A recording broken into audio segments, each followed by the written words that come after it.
Hello and welcome to Microsoft Hates Greg. My name is Greg Deckler, and today we're going to be taking a look at the performance of different map visuals. Okay, so we've got our Azure filled map, our Azure bubble map, ArcGIS. We have this original filled map, right? This original bubble map.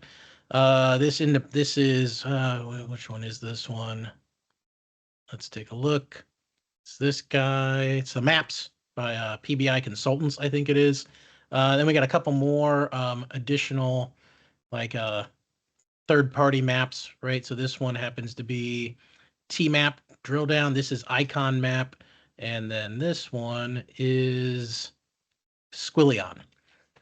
So these are the maps that we're taking a look at. And if you're new to this series, right, what we do is we put each of these on a page by itself, right? And then we hit refresh 10 times in the performance analyzer, which I don't have open at the moment. So we hit refresh 10 times, start the recording, hit refresh 10 times, stop it and export it to a file. We then have a separate Power BI report that we use to analyze these things, right? So this is how we put these on individually. It's a really monotonous, terrible process and terribly boring, but leads to some cool insights and knowledge. And the reason we're doing this overall is because, right? I mean, everyone talks about. I was just recently on a Zebra BI kind of report optimization call, and they repeated all the same stuff that everybody always repeats. Star schema and import versus direct query and all these known things. But nobody talks about this. Nobody talks about the differences in terms of this visual presenting the information versus this visual. And we've already debunked, some of the more common things that people, think like or repeat as best practice, like minimize number of visuals. Well, that's not necessarily the case. We've already shown that you can have like 14 card visuals, and that's actually faster than just having those same 14 measures in one of the new card visuals. So fewer visuals does not always mean faster in terms of overall page rendering time or report rendering time.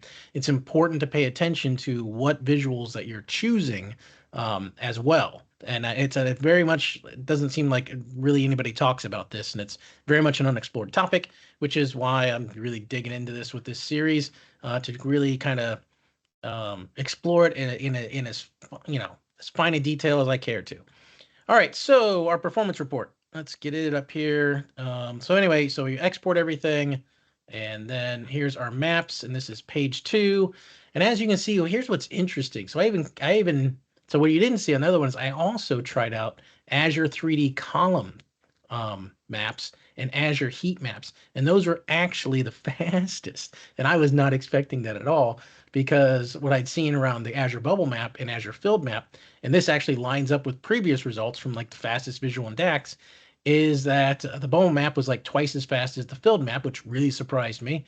But like these two maps configurations are twice as fast as that, even the bubble map, which is really I found really fascinating, right? So like when I had one of these, you can go here and you can switch this to be a heat map, right? To turn off the filled map and turn on the heat map, right? Or turn off the heat map and turn on the 3D column map. And actually, the 3D column layer is actually ends up being fast. These two end up being way faster than either the filled map or the bubble map, which is I find that fascinating myself. But let's see what else do we got here. The original filled map and the original bubble map, they outperformed their new counterparts by you know by twice as fast almost, or 4 times as fast, right? So they're not really doing us much favor, and I guess we have a lot more features and options with the Azure map and all of that sort of stuff. And I realize that's where everything's going, but it's really disappointing to see just how slow, particularly the Azure filled map is compared to the original, right? Which was like 3 or 4 times faster. So that's unfortunate. Um, the third party, I think the third party map visuals present a good showing here, right? The maps by PBI Consultants is one of the lower ones. Squillion is in there. ArcGIS, although I will say this, ArcGIS I think cheats, and I'll show you that in here a second. T-map and icon map, is they're pretty much rock stars when it comes to this. So let's go back, and I want to show you how like ArcGIS I think kind of cheats a little bit. let's it's you gotta like click on these things so precisely in order to get them to copy and paste sometimes. Okay, so there it's all in there. Now watch when I hit refresh visuals and watch this visual and watch when this comes back, right? So refresh, it's come back, but guess what? This thing's still thinking, but it's like, oh no, I've already rendered it, right? So refresh, right? Still thinking, it's come back. So ArcGIS Visual kind of cheats a bit. And I don't know. So it's almost like it's got its own rendering layer. And it's like, oh yeah, I'm all done.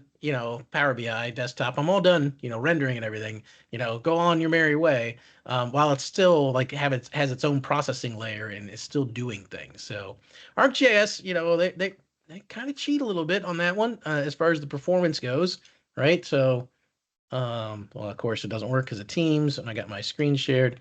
All right, so yeah, so they clock in at 31 milliseconds, but it takes longer than that to render.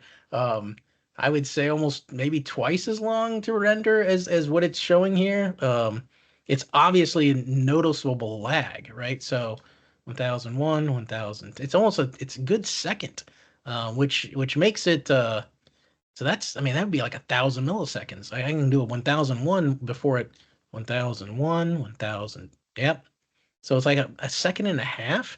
So it makes it really this probably the slowest of all of the map visuals. And that's why you really gotta pay attention to when you're doing this testing, because it's a really hard it's really easy to screw up the results or introduce some unintentional bias or something else within the results that kind of invalidate what you're doing. So anyway, that's the maps, right? We already covered them once, and these line up very well with the stuff that we've done before around maps, with ArcGIS and Azure Bubble Map and Azure Field Map. But I figured I'd try out more maps and more different, map configurations. So yeah, if you're using an Azure map, consider, an Azure 3D column map or an Azure heat map, um, as they appear, at least in my testing, to be significantly faster than the bubble map and the field map. And I have no idea why that is, but maybe somebody from Microsoft can explain it, or whoever developed this visual.